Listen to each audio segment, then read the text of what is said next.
wabarakatuh.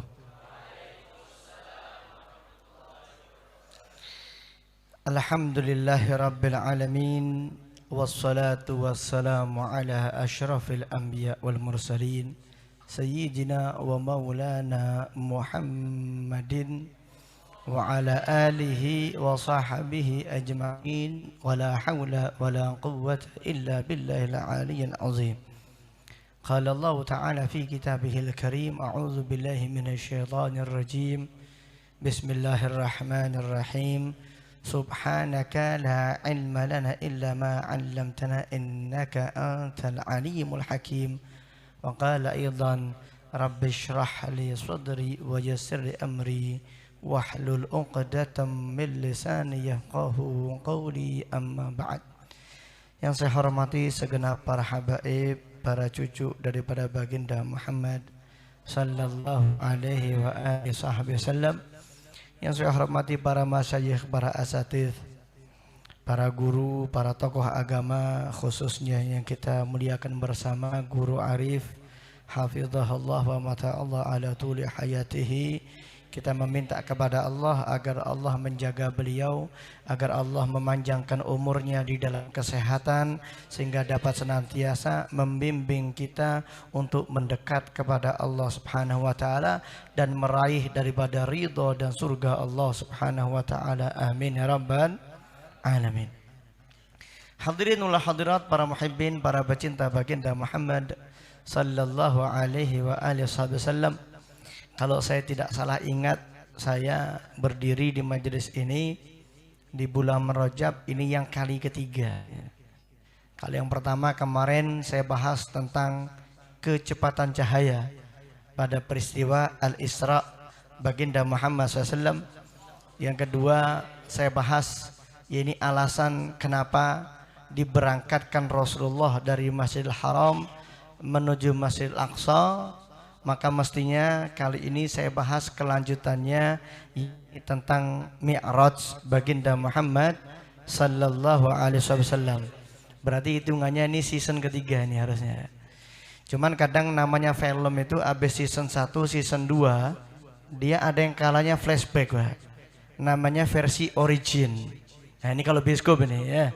Habis keluar seri pertama, seri kedua, enggak langsung seri ketiga. Dijelaskan origin sebelum versi yang pertama ya. Nah mungkin sekarang saya ceritanya juga enggak membahas tentang season 3-nya Mi'raj, tapi saya ingin menyambung pada lisan guru kita, Guru Arif, yang pekan lalu membahas sedikit tentang Rajab dan tentang makna meminta ampun kepada Allah Subhanahu wa taala.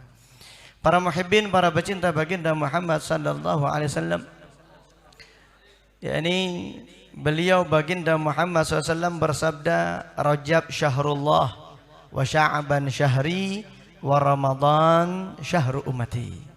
Rajab adalah bulannya Allah dan Sya'ban adalah bulanku, kata Rasulullah, dan Ramadan adalah bulan umatku. Ketika Allah mengatakan Rajab syahrullah, Rajab adalah bulannya Allah. Yani ulama mengatakan Rajab syahrul istighfar. Rajab ini bulan kita minta ampun sama Allah. Alias di bulan ini Allah buka lebih lebar pintu ampunan, pintu taubat barang siapa yang meminta ampun dan bertaubat kepada Allah Subhanahu wa taala. Maka bulan ini kesempatan baik. Ya. Kalau ingin taubat, bukan berarti bulan lain yang kita enggak taubat kepada Allah, tapi di bulan ini kesempatan lebih baik ini. Lebih-lebih ini adalah bulan haram, bulan yang dimuliakan oleh Allah, termasuk ashhurul hurum, bulan-bulan yang disucikan, yang dimuliakan oleh Allah. Ada 4 yang 3 bersambung, Dzulqa'dah, Dzulhijjah, Muharram, dan yang satu tersendiri, yakni bulan ini bulan Rajab. Sesuatu kalau dikatakan haram itu maknanya bisa 2. Kalau kita ngomong hukum, haram itu dikerjakan dosa, ditinggalkan pahala. Ini ngomong hukum. Tapi ketika haram itu dinisbatkan pada suatu zat, pada suatu perkara, pada suatu tempat, makna haram ya ini kita sucikan, kita muliakan. Sehingga kalau disebut haram Seperti contohnya Anda sholat takbiratul ihram. Namanya takbiratul ihram. Bacaannya takbir Allahu Akbar yang mana mengharamkan semula halal. Ya, ini makna haram di sini. Yang sebelum sholat Anda makan halal, Anda ngobrol halal, ya, Anda aktivitas halal. Tapi ketika takbir dalam sholat Allahu Akbar yang halal jadi haram. Baru nanti tahallulnya, yaitu dihalalkan kembali ketika orang itu salam. Maka diniati dia keluar dari sholat ini dengan makna tahallul, mengembalikan kembali yang halal.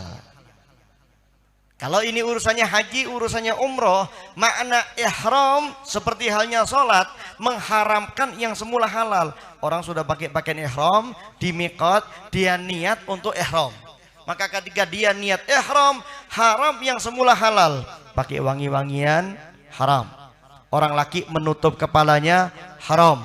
Orang perempuan dia tutup wajahnya, haram. Dia pakai sarung tangan, haram. Yang semula halal. Dia cukur rambut, haram.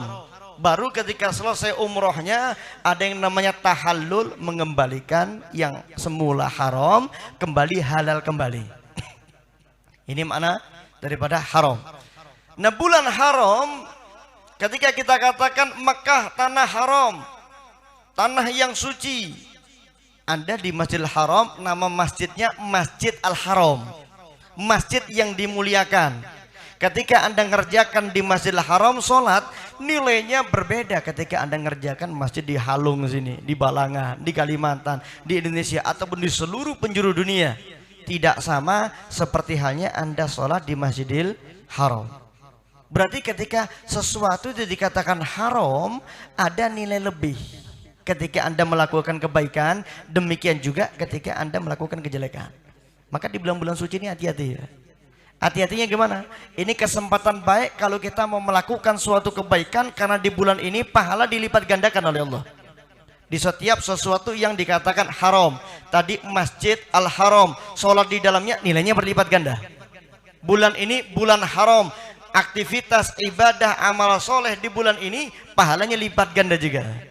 Tapi sebaliknya maksiat yang dikerjakan di bulan haram itu nilainya nggak sama. Ketika Anda kerjakan di bulan Sya'ban, ketika Anda kerjakan di bulan yang lain yang tidak termasuk bulan suci, maka maksiat di bulan ini nilainya juga berlipat ganda. Ini makna daripada bulan haram.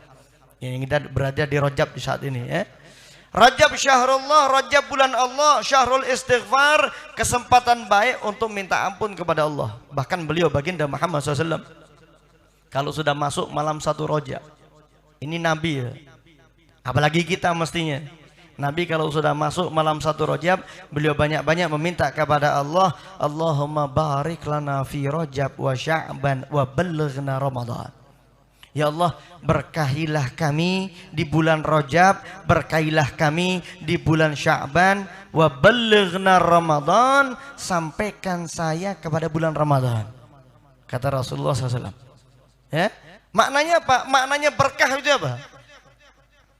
Kita katakan usia kita ini berkah, usia kita ini barokah ketika hidup kita pakai untuk mendekatkan diri kepada Allah. Namanya berkah. Yang jelas waktu kita malam ini sekarang ini malam yang berkah buat kita. Kenapa? Malam ini kita duduk di majelis, kita dengarkan daripada penyampaian ilmu, kita berzikir nyebut nama Allah, sholawat salam kepada Rasulullah, maka waktu ini saat ini berkah untuk kita. Ini namanya berkah. Lah Rasulullah minta kepada Allah, Allahumma barik lana fi Rajab. Ya Allah, berkahilah kami di bulan Rajab. Maknanya minta sama Allah, ya Allah mudahkan saya di bulan Rajab ini untuk lebih semangat untuk ibadah. Minta supaya saya dapat membuat waktu saya ini lebih berkah daripada bulan sebelumnya. Ini Rasulullah. Wa Sya'ban, lebih lagi di bulan Sya'ban. Kalau Rajabnya sudah berkah, Sya'bannya sudah berkah, baru Nabi meminta wa ballighna Ramadan. Ya Allah, sampaikan saya di bulan Ramadan. Ini ibarat Rajab ini ya, bulan Rajab ini persiapan. Bulan Sya'ban persiapan. Namanya persiapan pasti untuk menyambut sesuatu. Apa yang ingin disambut? Bulan Ramadan. Jadi makna doa Rasulullah ini, kalau saya siap di bulan Rajab, saya sudah siap di bulan Sya'ban, saya siap untuk menyambut bulan Ramadan yang tadi Nabi mengatakan wa Ramadan syahru ummati, bulan khusus untuk umat baginda Muhammad SAW, yang tidak pernah Allah kasih kepada umat sebelumnya. Kalau Anda ngamalkan ibadah di dalamnya, berpuasa di dalamnya, diberikan rahmat Allah, diampuni dari segala macam dosa, dan dijauhkan, dijamin dari api neraka. Dijamin jauh dari api neraka. Belum pernah Allah berikan kepada umat-umat sebelumnya, sebelum umat baginda Muhammad sallallahu alaihi wasallam. Allahumma shalli Muhammad. Maka ini termasuk kekhususan kita umat Nabi Muhammad. Ada bulan Ramadan. Sehingga umat dulu kalau ngerti, loh kok enak ini. Ada bulan pelebur dosa. Keluar dari itu bulan seperti bayi baru lahir dari perut ibunya. Dosanya hilang semua, dinaungi rahmatnya Allah, dan pasti bebas dari api neraka. Ini umat dulu iri ya. Belum pernah ada mereka. Tapi untuk nyambut yang cuma 1 bulan, Rasulullah persiapannya 2 bulan. Nabi ini orang baik. Kekasihnya Allah, yang paling takwa, yang paling menegakkan haknya Allah, hanya untuk nyambut 1 bulan, persiapannya 2 bulan. Bagaimana dengan kita? Mestinya setahun gitu nih, atau bahkan lebih. Artinya apa? Apa yang mau Anda kerjakan di bulan Ramadan, startnya, permulaannya bulan ini ya. Beb, saya kepingin nanti di bulan Ramadan puasa saya lancar. Latihan puasa dari sekarang. Saya kepingin nanti di bulan Ramadan tiap hari baca Quran. Biasakan dari sekarang. Kepingin nanti bulan Ramadan saya hadir majelis rutin. Biasakan dari sekarang. Apa yang ingin Anda planning, yang ingin Anda rencanakan di bulan Ramadan, maka persiapannya sekarang. Karena segala sesuatu tanpa persiapan itu pasti hasilnya nggak baik. Semuanya deh. Nggak ada orang ujuk-ujuk nikah mau bikin resepsi nggak pakai persiapan, nggak bakal jalan ya. Entah lampunya ternyata mati, entah listriknya nggak jalan, ada persiapan. Ada istilah sekarang namanya pre-wedding. Disiapkan bajunya, teropnya, panggungnya, dan lain sebagainya. Itu pun belum tentu hasilnya baik. Bisa jadi ketika hari H timbul masalah. Demikian juga dengan kalau kita mau nyambut bulan Ramadan, nggak persiapan sekarang, minta sukses bulan Ramadan, nonsens, omong kosong. Nggak mungkin.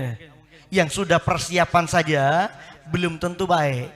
Yang sudah persiapan saja juga belum tentu ketemu bulan Ramadan. Walaupun sudah siap baju pengantinnya, sudah siap sewa teropnya, sewa gedungnya, belum tentu nyampe umurnya.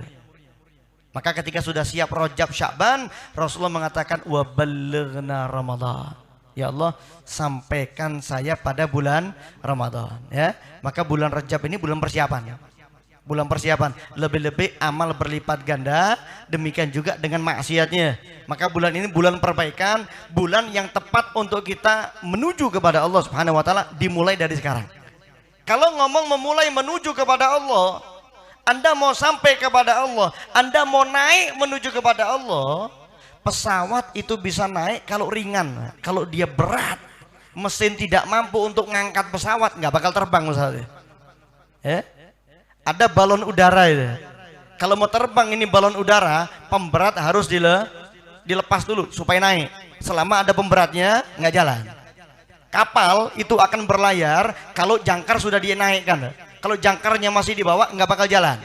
Demikian juga orang yang menuju kepada Allah Subhanahu wa taala. Kalau pemberatnya masih ada, pemberatnya belum hilang, jangan harap Anda akan sampai kepada Allah Subhanahu wa taala. Mau sholat berapa kali pun, mau puasa sebanyak apapun, mau Al-Quran Anda berkali-kali hatam setiap harinya, kalau masih ada beban yang menghalangi Anda untuk berangkat menuju kepada Allah, Anda nggak akan berangkat. Jangankan sampai berangkat saja enggak.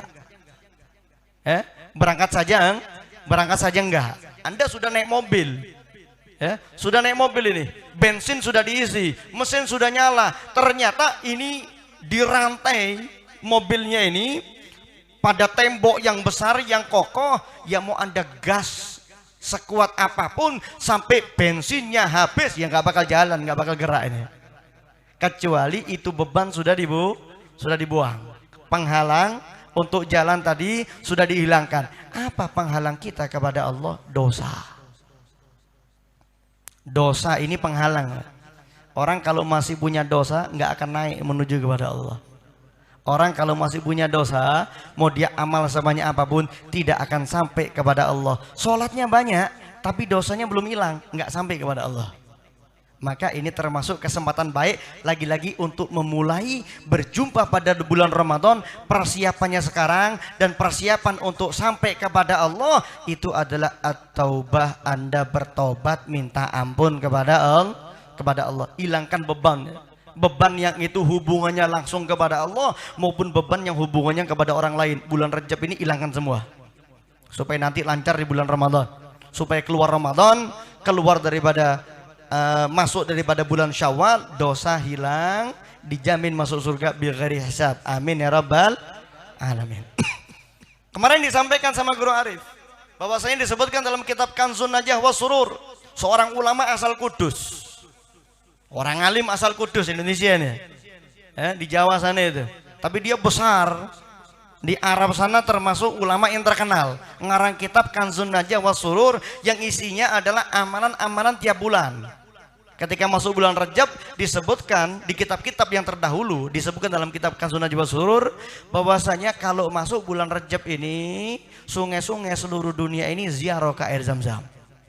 Kelanjutannya disebutkan barang siapa setiap pagi dan petang ulama mengamalkan selepas sholat subuh dan selepas sholat isya, dia mengatakan Allahumma ghfirli warhamni wa tub aliyya 70 kali, atau yang sering diamalkan supaya enak pelafalannya Rabbighfirli warhamni wa tub aliyya 70 kali, pagi, petang, habis subuh, habis isya, lepas salam sholat langsung Rabbighfirli warhamni wa tub aliyya Rabbighfirli warhamni 70 kali, nggak akan disentuh daripada jasadnya oleh api neraka, alias dijamin oleh Allah nggak masuk neraka.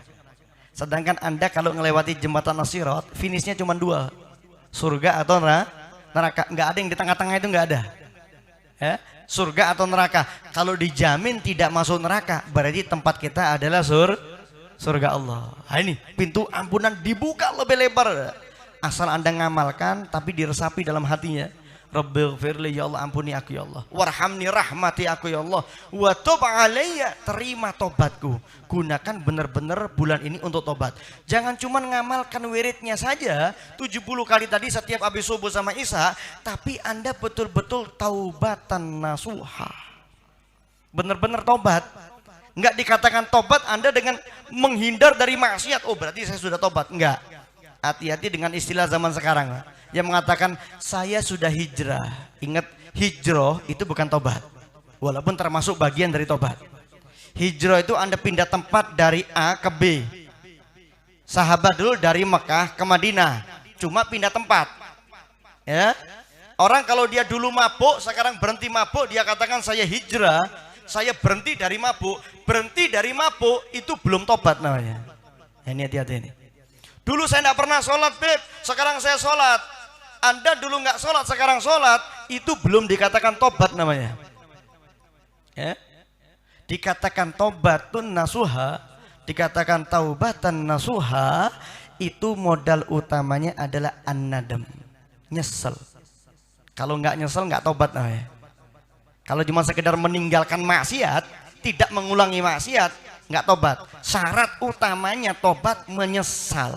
Kenapa kok dulu saya nggak sholat? Kenapa kok dulu saya mabuk? Kenapa kok dulu saya judi? Disesali nggak?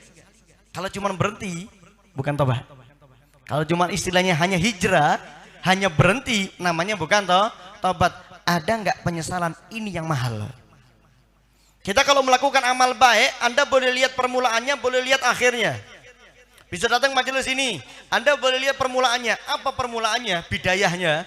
Bidayahnya kita bisa datang majelis ini karena ada haul, ada quwwah, ada taufik dari Allah Subhanahu wa taala.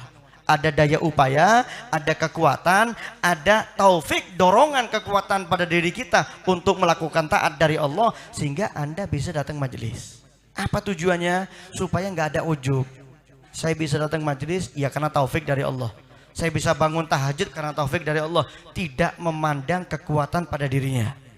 Atau Anda boleh lihat ujungnya, nihayahnya. Apa nihayahnya? Alhamdulillah saya bisa datang majelis ini. Dikatakan orang datang majelis ilmu itu pahalanya yang saya sampaikan sebelumnya di sini lebih baik dari sholat 1000 rakaat, lebih baik menjenguk 1000 orang sakit, lebih baik daripada mengantar 1000 jenazah. Alhamdulillah nanti banyak balasannya di surga. Itu juga boleh. Bolehnya kenapa? Supaya Anda punya semangat untuk istiqomah datang ke sini. Jadi kalau amal baik lihat dua hal, bidayah, nihayah. Permulaannya Allah yang ngasih supaya Anda nggak ujub, atau nihayahnya berupa pahala dan surga supaya semangat istiqomah. Walaupun kalau dipilih kedua-duanya yang lebih afdol bidayahnya supaya nggak sombong, nggak usah mikir pahala. Kalau pahala ya pasti dikasih oleh Allah, kalau surga ya pasti dikasih Allah tanpa Anda ikut mikir. Tapi kalau bidayahnya ini penting. Karena kalau disombongkan amalnya, surganya nggak jadi. Tahajudnya disombongkan, nggak jadi pahala tahajudnya. Puasanya disombongkan, nggak jadi pahala puasanya. Maka mikir bidayah lebih baik. Tapi kalau maksiat sekarang, jangan lihat bidayah, harus lihat nihayah. Karena kalau maksiat yang dilihat itu permulaan, bahaya. Kenapa bahaya? Kamu kenapa kok mabuk? Ya sudah takdir saya mabuk. Kamu kenapa kok judi? Takdir Allah yang menentukan saya judi. Kenapa kok kamu ini nggak sholat? Ya takdir saya nggak sholat. Saya belum ditakdirkan untuk sholat. Loh ini bahaya ini. Kenapa? Dia berhujjah dengan Allah pada maksiatnya. Kenapa kok saya mabuk? Ya karena Allah yang takdirkan saya punya uang, saya pegang botol, saya minum khamr, makanya saya mabuk. Kalau Allah nggak izinkan kan nggak mungkin tangan ini menenggak minuman keras ini. Allah yang izinkan dan Allah yang kasih kekuatan. Loh ini bahaya. Gak bahaya tak? Bahaya ini. Kenapa kok nggak sholat? Belum takdir. Ini orang tidak melihat kesalahan pada dirinya. Dia melihat kesalahan ada pada Allah. Ucapannya dibanding maksiatnya lebih bahaya ucapannya. Orang yang mabuk kemudian dia mengatakan kenapa mabuk, ini takdirnya Allah. Mabuknya dengan ucapannya lebih bahaya ucapannya. Kalau dia mengucap ini takdirnya Allah, berarti dia tidak akan menyesal selamanya. Kalau tidak menyesal namanya bukan tobat. Kalau tidak tobat berarti dosanya tidak diampuni. Dosa tidak diampuni tidak akan sampai kepada Allah. Ini hati-hati ini. Kalau maksiat jangan lihat bidayah, harus lihat nihayah. Apa nihayahnya? Saya tadi mabuk, nanti gimana di neraka ini? Ketakutan. Sehingga para sahabat Rasulullah itu kalau Nabi menyampaikan ayat-ayat tentang neraka gemeter badannya. Ini sahabat Nabi loh ini. Sahabat Nabi tinggal minta didoakan sama Allah, dia ampuni oleh Allah. Tapi dengar Nabi cerita tentang neraka, tentang hukuman dalam neraka, takut, pulang jatuh sakit, nggak sedikit mati ya. Cuma dengar ayat tentang neraka. Majelisnya Asy-Syaikh Abdul Qadir Jilani. Setiap satu majelis besoknya sehari, 2 hari, 3 hari, 2-3 orang mati ya. Kenapa? Karena ketika beliau menyampaikan tentang siksa dalam neraka, tentang ancaman Allah Ta'ala, dia langsung melihat dirinya sendiri. Lu bagaimana dulu saya tinggalkan sholat, orang yang sengaja meninggalkan sholat langsung ditulis namanya di pintu neraka sekali saja. Betapa takutnya dia, kira-kira sudah dihapus belum nama saya di pintu neraka ini? Kalau nggak dihapus masuk neraka ini. Ketakutan, pulang jatuh sakit, berapa hari kabarnya meninggal orangnya. Meninggal dalam keadaan takut kepada Allah. Husnul khotimah. Loh kita nih dengar ayat tentang neraka sudah biasa. Karena saking seringnya guru Arif ngomong, nggak sholat dosanya ini, Anda judi dosanya ini, Anda mabuk cuman kayak dongeng. Cuman kayak dongeng. Nggak berpengaruh apapun. Kenapa? Karena mungkin kita memandang ya waktu itu saya belum dapat hidayah. Padahal hidayah itu 2 macam. Kalau ditanya hidayah itu Allah sudah kasih kepada kita. Semua kita ini sudah dapat hidayah. Kalau nggak dapat hidayah Anda nggak mungkin agamanya Islam. Hidayah itu ada 2 macam. Tatlubuk wa tatlubuha. Ada hidayah yang nyari kamu, ada yang kamu nyari hidayah. Apa hidayah nyari kamu? yaitu apa rahmat Allah yang nyari kamu? Berupa hidayah Allah dengan diutusnya Rasul, diturunkan kitab. Kita sudah baca Al-Quran, sudah sampai kepada kita, dan kita sudah menjadi umat seorang Nabi, ya ini baginda Muhammad SAW. Berarti hidayah sudah dikasih kepada kita, tinggal pertanyaannya disambut enggak? Nah baru rahmat yang kedua, yang ini masih tanda tanya kita dapat apa enggak? Apa itu? Surga, yang harus dengan usaha. Maka ini kesempatan tobat. Berapapun banyak dosa, selama tobat dengan sebenarnya, dengan taubatan nasuha, diampuni dosanya oleh Allah. Apa syaratnya? Yang pertama, taubatan nasuha yang tadi paling penting, paling utama saya sebutkan, an-nadmu, menyesal. Sesali dulu, jangan cuma berhenti, sesali tentang dosa-dosa masa lalu, tentang maksiat masa lalu, baik itu terhadap diri Anda sendiri, ataupun kepada orang tua Anda, ataupun kepada orang lain yang Anda zalim kepadanya. Sesali dulu ini. Baru yang kedua, Anda janji tidak mengulangi. Yang ketiga, diganti dengan amal-amal yang baik. Yang keempat, tidak kalah penting, tinggalkan tempat maksiatnya. Dan yang kelima, tinggalkan teman maksiat. Yang keempat kelima ini sering orang nggak ngerjakan. Nyesel mungkin kita punya, tapi nggak termasuk menyesal kalau Anda masih sebut aib Anda. Itu bukan nyesel. Dulu mabuk, dulu zina, sekarang tobat, sudah menyesal. Jangan ngomong sama orang kalau dulu Anda mabuk. Jangan ngomong sama orang kalau dulu Anda zina, kalau dulu Anda judi, mencuri, membunuh orang. Jangan cerita. Kalau cerita itu bukan tobat namanya, bukan menyesal. Menyesal itu Anda anggap itu aib, dan Anda akan tutup dengan rapat, tidak akan Anda sampaikan kepada orang lain. Tapi kalau dikatakan alhamdulillah sekarang saya ikut Nurul Muhibbin, saya sudah tidak mabuk lagi. Kalau dulu tiap hari mabuk saya. Kalau dulu tiap hari zina saya. Kalau dulu tiap hari saya judi. Sekarang alhamdulillah saya rutin majelis Nurul Muhibbin, saya tidak lagi melakukan maksiat yang di masa lalu itu. Ini namanya bukan tobat, tapi sombong. Karena jadi kebanggaan. Dulu mabuk, sekarang bisa berhenti. Dia menganggap berhentinya karena usahanya, bukan karena taufik dari Allah Subhanahu wa Ta'ala. Ini hati-hati ini. Maka menyesal itu Anda kunci rapat-rapat aib, jangan Anda bongkar. Kalau Anda masih ceritakan, namanya bukan menyesal dan bukan tobat, belum diampuni dosanya oleh Allah. Nah ini hati-hati. Karena banyak orang itu pasti gitu.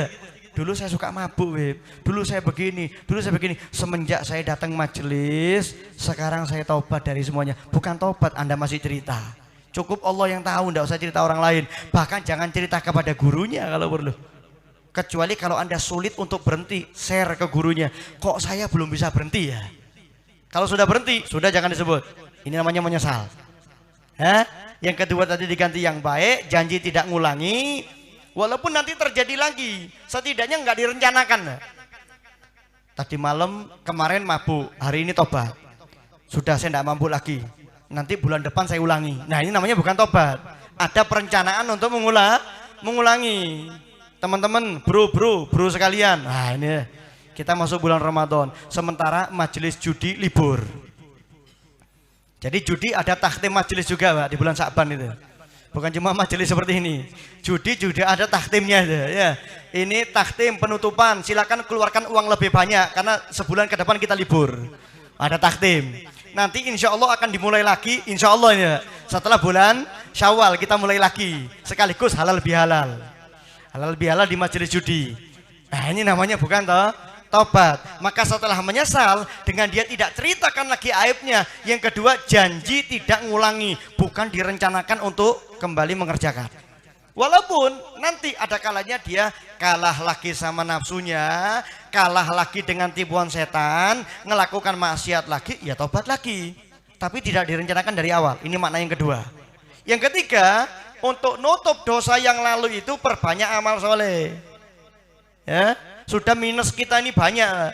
Belum tentu Anda tobat sekali, 2 kali, 10 kali, belum tentu diterima tobatnya oleh Allah. Maka tutupi dengan melakukan kebaikan-kebaikan. Sehingga nanti ketika ditimbang, seandainya dosa nggak diampuni oleh Allah, telah tertutupi, diimbangi, bahkan dikalahkan dengan amal-amal soleh yang kita lakukan. Ya, Yang keempat tadi saya katakan tinggalkan tempat maksiat. Dia berhenti dari judi, tapi masih duduk di tempat judi, bukan tobat namanya. Ini hati-hati. Ini banyak juga orang seperti ini. Saya ini alhamdulillah Beb sudah berhenti dari judi. Cuman kadang saya tetap duduk sama orang-orang itu. Saya tetap datang ke sana. Tujuan apa? Tujuannya supaya saya ingin narik mereka datang majelis. Hati-hati Pak. Hati-hati. Soal tarik menarik ini hati-hati. Anda baru tobat, Anda baru berhenti, nafsu Anda mulai Anda lawan. Orang maksiat itu kalah sama nafsu. Kalau nafsunya dilawan, maka akan naik nafsunya. Dari al-amarah bisu menjadi lawamah. Kalau Anda sabar, Anda tekun, akan menjadi mutmainnah. Yang dipanggil oleh Allah, irji'i ila rabbiki radiyatan mardiyah fadkhuli fi ibadi wadkhuli jannati. Dipanggil masuk surga. Apa bedanya? Al-amarah bisu itu nafsu yang ngajak kita berbuat jelek. Susah kalau diajak baik. Diajak majelis susah. Diajak sholat susah. Berat kepalanya. Makanya Nabi itu ngelihat ada orang di neraka, dihancurkan kepalanya oleh malaikat. Muncul lagi kepalanya, dihancurkan kembali kepalanya oleh malaikat. Begitu seterusnya. Orang yang berat kepalanya untuk bangun sholat. Ini masih al-amarah bisu, maksiat gampang, tapi kalau melakukan taat sulit, berat. Kalau Anda mau lawan, berhenti dari judi, berhenti dari, enggak gampang jelas. Karena orang berhenti dari maksiat itu kayak bayi yang disapi, berhenti dari menyusu, susah aja, enggak gampang. Wan nafsu katiflin tuhmilhu syabba ala hubbir radha'i wa in taftimhu yanfatimi. Baca burda tadi di sini. Wan nafsu katifli, nafsu itu kayak anak kecil. Anak kecil kalau Anda mau turuti apapun, dia mau semua itu. Permen terus, es krim terus, ya. Mau batu enggak urusan, pokok saya minta permen, saya minta es krim. Maka nafsu ini kayak anak kecil, mau judi terus, mau mabuk terus, mau zina terus. Kalau Anda mau berhentikan dia, harus Anda sapi. Anda sudah ini berhenti total. Nggak ada Beb, saya mau berhenti tapi pelan-pelan. Kalau dulu saya tiap hari mabuk, sekarang saya kurangi seminggu sekali. Ini bukan tobat namanya. Karena kayak bayi tadi harus disape, langsung total sudah. Berhentikan, nangis biarkan. Teriak-teriak biarkan, sama kayak diri kita. Berhenti dari maksiat itu rasanya nggak enak, berat. Tapi harus Anda orang yang memegang Anda, orang yang ngawasi Anda. Karena kadang kita ini ngomong sama nafsu kita, ya. Ayo maksiat lagi, ayo maksiat lagi. Ini bahaya ini. Imam Haddad mengatakan, man haddatsan nafsahu, barang siapa yang dia ngajak ngomong dirinya, enggak ngomong sama orang, ngomong sama nafsunya sendiri. Man haddatsan nafsuhu, barang siapa yang mengajak nafsunya untuk melakukan ya, perbuatan maksiat dan dia tobat setelahnya. Sudah saya maksiat dulu, besok saya tobat. Ini hari apa ini? Oh, malam Sabtu. Enggak apa-apa, judi dulu, besok malam Ahad di Nurul Muhibbin saya tobat. Nah, sudah direncanakan ya. Apa kata Imam Haddad? Da'ahu dzalika ila fi'li. Itu akan ngajak dirinya untuk melakukan. Cuma ngajak ngomong tuh loh, nafsu ini. Enak ya mabuk ya. Enak ya judi ya. Wah, ini mumpung ada perempuannya ini, saya mau zina. Ngajak ngomong gini saja, itu Anda akan melakukan. Dan orang yang berencana saya mau maksiat, nanti kemudian tobat, itu perumpamaan seperti Anda punya baju bersih, sengaja Anda bikin kotor dengan tujuan nanti mau saya cuci. Saya mau cuci baju kok bersih semua baju saya ya. Daripada gini, wananggung ini, Anda ambil bajunya, taruh di lumpur. Ya, kalau enggak kasih kecap, ya, kasih cat. Nanti saya cuci. Ini kira-kira orang waras apa gila ini? Orang waras apa orang gila ini? Orang gila ya. Orang kalau waras, baju saya bersih saya jaga. Jangan sampai kena kotor. Kalau kena kotor, segera saya bersihkan supaya nanti tidak sampai lengket kotorannya. Ini orang akalnya sehat. Tapi orang yang akalnya nggak waras, sengaja dikotori untuk dicuci. Itu sama kayak orang yang sengaja maksiat untuk kemudian tobat. Nah, kotoran yang tadi sengaja Anda kenakan ke pakaian Anda sengaja kenakan ke tubuh Anda, belum tentu setelah dibersihkan bakal bersih. Tidak ada jaminan. Mungkin bakal lengket selamanya dan menjadi penyesalan selamanya. Sama dengan orang yang dia ngajak ngomong nafsunya, sudah tidak apa-apa saya zina dulu, besok saya tobat. Tidak ada jaminan dia tobat ketika masih hidup. bisa jadi mati duluan. Sedangkan manusia itu pasti merasakan yang namanya kematian. Dha'iqatul maut, pasti ngerasakan kematian yang kita nggak tahu datangnya kapan. Seandainya manusia ini tahu, oh nanti kamu matinya tahun 2030 bulan Februari tanggal 28. Oh Anda tidak datang majelis sekarang. Kenapa kau datang majelis? Masih lama mati saya guru, nanti aja. Dekat-dekat kematian baru saya datang majelis. Seandainya orang tahu, tapi orang tidak ada yang tahu. Kematian itu aqrabul ghaibin yuntadhar, perkara gaib yang Anda nggak tahu datangnya kapan. Tapi kalau Anda mau tunggu, itu paling cepat datangnya. Nggak mesti sakit kok, sehat, malamnya masih asik-asik ngopi, paginya mati. Berapa banyak? Imam Syafi'i mengatakan ada orang itu dia ketawa-ketawa, lagi ngobrol, bercanda, ketawa-ketawa, barangkali saat ini sedang ditenun daripada kain kafannya. Tinggal nunggu jadi, taruh pasar, kemudian dibeli untuk ngubur dirinya, untuk mengkafaninya. Nggak ada yang tahu. Nggak mesti nunggu tua, berapa banyak yang masih muda mati.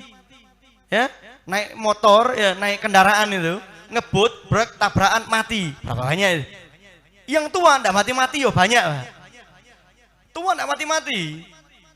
Yang nggak sakit mati, yang sakit nggak mati-mati. Tiap hari nggak mati-mati. Padahal batunya sudah parah.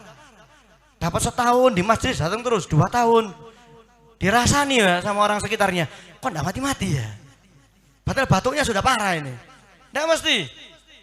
Maka orang yang dia sengaja untuk maksiat kemudian tobat, tidak ada jaminan dia akan tobat sebelum dia meninggal dunia. Sedangkan kematian itu diterima oleh Allah selama rohnya belum sampai kerongkongan dan selama dia belum melihat yang namanya kematian.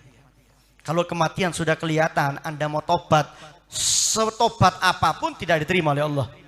Seperti Fir'aun ketika terbelah laut, Nabi Musa masuk, umatnya masuk, melewati nyebrang laut, Fir'aun masuk, tentaranya masuk, ditenggelamkan oleh Allah. Fir'aun juga taubat ketika itu. Fir'aun yang ngaku Tuhan karena nggak pernah sakit, yang ngaku Tuhan yang bisa bikin orang hidup atau mati. Ini orang kalau saya biarkan dia hidup, kalau ini saya suruh bunuh dia mati. Saya Tuhan, ngaku Tuhan ini. Tapi karena ketika tenggelam di laut, ditenggelamkan oleh Allah, dia tobat. Amantu allazi amanat banu Israel. Amantu annahu la ilaha illallazi amanat bihi banu Israel wa ana minal muslimin. Kata Fir'aun. Saya beriman bahwasanya tidak ada Tuhan selain, dia nggak nyebut Allah, selain yang diimani oleh Bani Israel, dan saya termasuk orang yang berserah diri.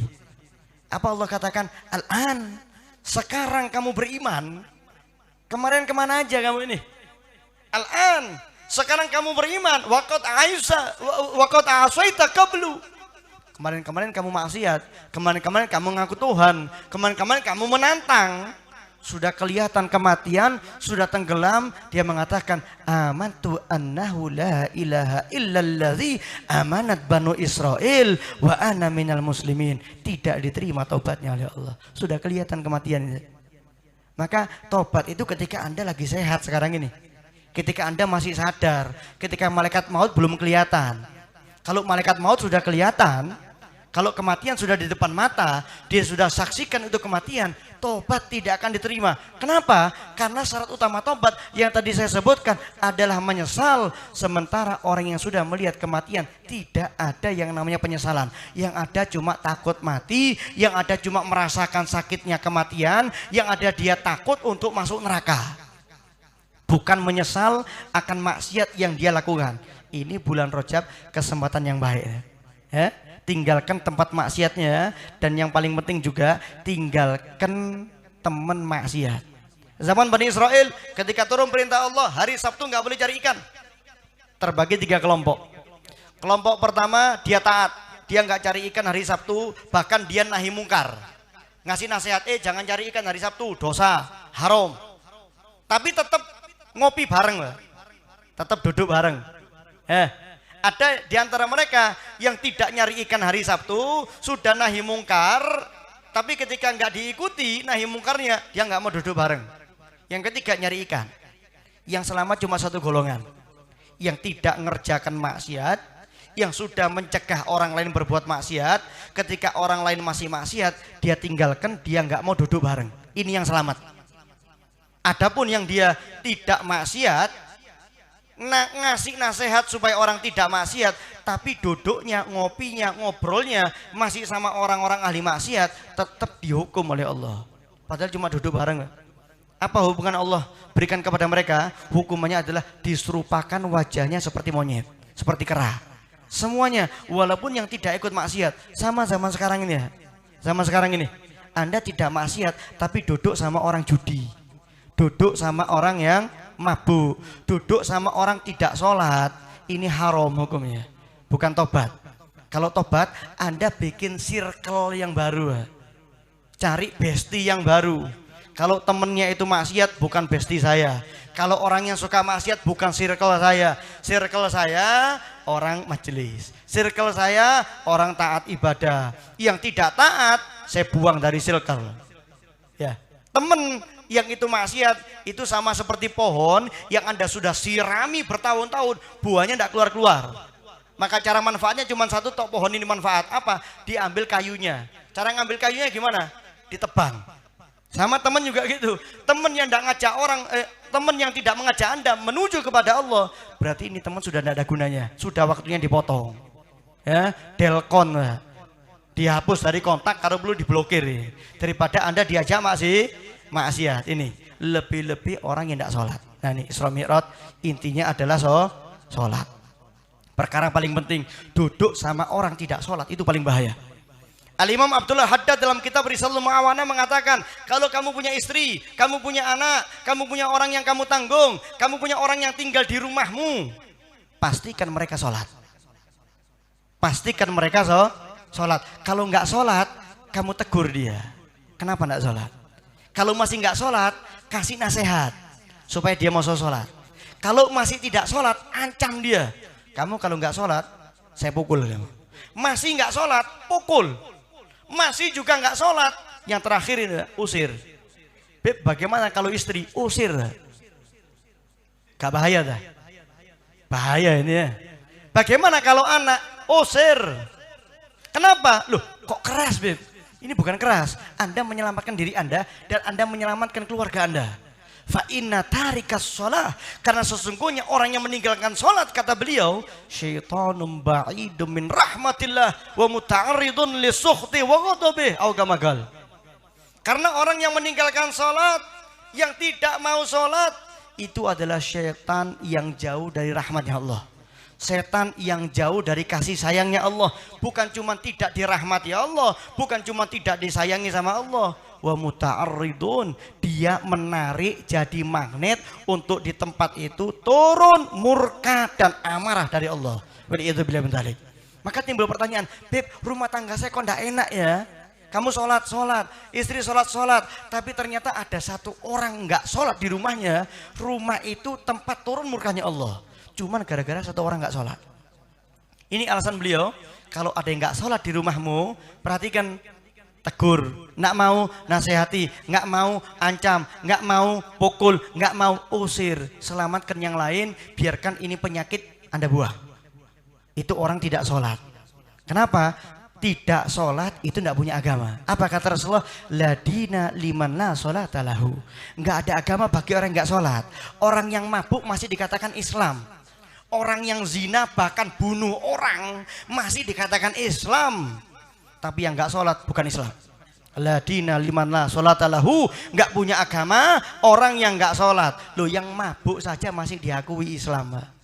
Yang nggak sholat bukan Islam. Bahkan bayangkan, iblis itu diusir dari surga dan pasti tempatnya neraka. Pasti. Pertanyaan saya, apakah iblis sujud kepada Allah?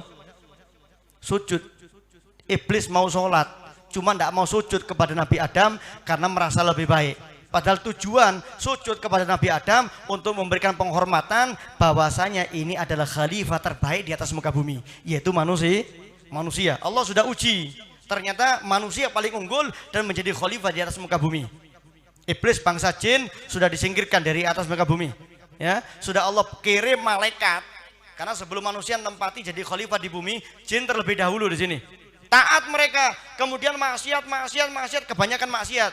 Diturunkan malaikat untuk membantai jin yang ada di bumi. Semuanya dibunuh kecuali yang masuk laut dan sembunyi di gunung. Maka gunung sama laut itu masih tempatnya jin sampai sekarang. Ya, orang kalau minta bantuan jin itu kalau nggak ke laut selatan di Jawa aja. Ya, kalau nggak naik ke gunung untuk minta bantuan sama jin, karena memang tempatnya jin dua itu. Iblis ini bangsa jin termasuk yang taat, diselamatkan oleh malaikat, dibawa oleh malaikat Jibril, dididik oleh malaikat Jibril jadi orang alim. Anda mau nyari guru sebanyak apapun di Kalimantan ini, tidak sealim iblis. Ya, tidak salim iblis. Iblis itu saking alimnya, malaikat kalau tidak ngerti nanya sama iblis, saking alimnya dia.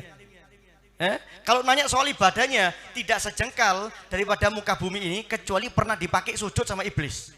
Kesalahan iblis cuma satu, tidak mau sujud kepada Nabi Adam karena ngerasa lebih baik. Kesombongannya merusak, membakar seluruh amalnya, seluruh ilmunya, seluruh ibadahnya hangus karena kesombongannya. Nah, iblis saja mau sujud kepada Allah. Bayangkan manusia yang tidak mau sujud kepada Allah, lebih iblis daripada iblis. Na'udzubillah min dzalik. Maka Nabi mengatakan tidak ada agama bagi orang tidak sholat. Jangan duduk sama orang tidak sholat, karena itu mancing murkanya Allah. Kalau Anda duduk di sebelahnya, ikut kena murkanya Allah. Masalus sholat fid din kamasalir ra'us fil jasad, kata Rasulullah. Perumpamaan sholat dalam agama itu seperti kepala pada badan. Saya tanya, ada ndak Anda pernah lihat orang nggak punya tangan? Ada nggak? Tangannya hilang satu, hidup orangnya? Hidup. Kalau hilang dua, hidup orangnya? Hidup. Oke. Telinganya hilang sebelah, bisa hidup? Hidup. Kakinya hilang semua, bisa ya? Ada nggak yang hidup nggak punya kepala? Lainnya punya ini, tangan komplit, kaki komplit, hidung, mata punya semua. Tapi kepalanya tidak ada. Ada semua tubuhnya kecuali kepala. Hidup tidak mungkin. Kalau sampai nemu, tolong di video masuk YouTube pasti viral. Nanti pasti dapat like banyak, di subscribe pasti itu. Tapi tidak mungkin.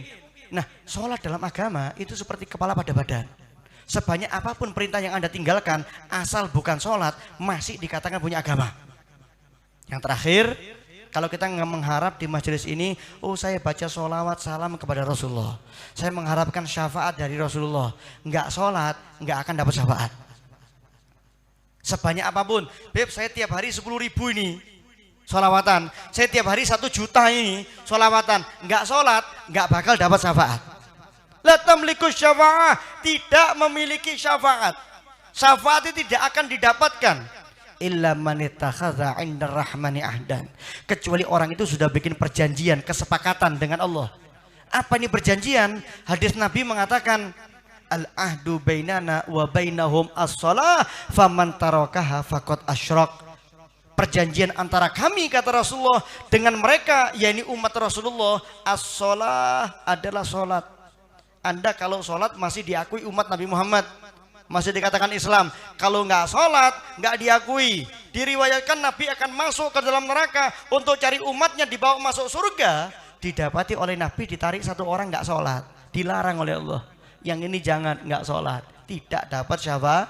Mau Anda tiap hari hadir majelis maulid sekalipun, kalau nggak sholat, nggak akan dapat syafaat. Maka saking kepinginnya Rasulullah menyelamatkan kita, saking kepinginnya Rasulullah ngasih syafaat kepada kita, nasihat terakhir Rasulullah sebelum ditarik daripada rohnya, dari seluruh jasadnya, beliau mengatakan as-shalah, as-shalah. Ini pegangan paling penting ini. Ini hadiah paling utama dalam peristiwa Al-Isra wal Mi'raj. Lihat kembali sholat kita, lihat fikihnya, lihat tasawufnya. Mulailah dari bulan ini beristighfar, minta taubat kepada Allah, minta diberkahi untuk gampang beramal ibadah di bulan ini. Benarkan sholatnya, insya Allah kita termasuk orang-orang yang diterima taubat kita oleh Allah Subhanahu Wa Taala. Amin ya Rabbal Alamin. Dipanjangkan umur kita untuk berjumpa dengan Ramadan, keluar daripada bulan Ramadan, diampuni seluruh dosa kita oleh Allah, dinaungi dengan rahmat Allah, dan dijamin masuk ke dalam surga Allah Subhanahu Wa Taala yang di dalamnya terdapat baginda Muhammad sallallahu alaihi wasallam, dan kita dikumpulkan bersama baginda Muhammad sallallahu alaihi wa alihi wasallam. Allahumma ja'al jam'an hadza jam'an marhuman wa tafarraquna min ba'd tafarruqan ma'suman wa la taj'al wala ma'ana wala fina syaqiyan wala mahruman wala matruda. Allahumma inna nas'aluka ma sa'alaka minhu 'abduka wa nabiyyuka Muhammad SAW wa na'udzubika masta'adzaka minhu 'abduka wa nabiyyuka Muhammad SAW. Allahumma barik lana fi auladina wahfadhhum wa la tadurhum wa waffiqhum li ta'atika warzuqna birrahum wa barik lana fil hal wal ma'al wal ahli wal ayal bi rahmatika ya karim ya muta'al. Wa sallallahu alaihi Muhammad wasallam. Hadza minni wal afu minkum. Assalamu alaikum warahmatullahi wabarakatuh.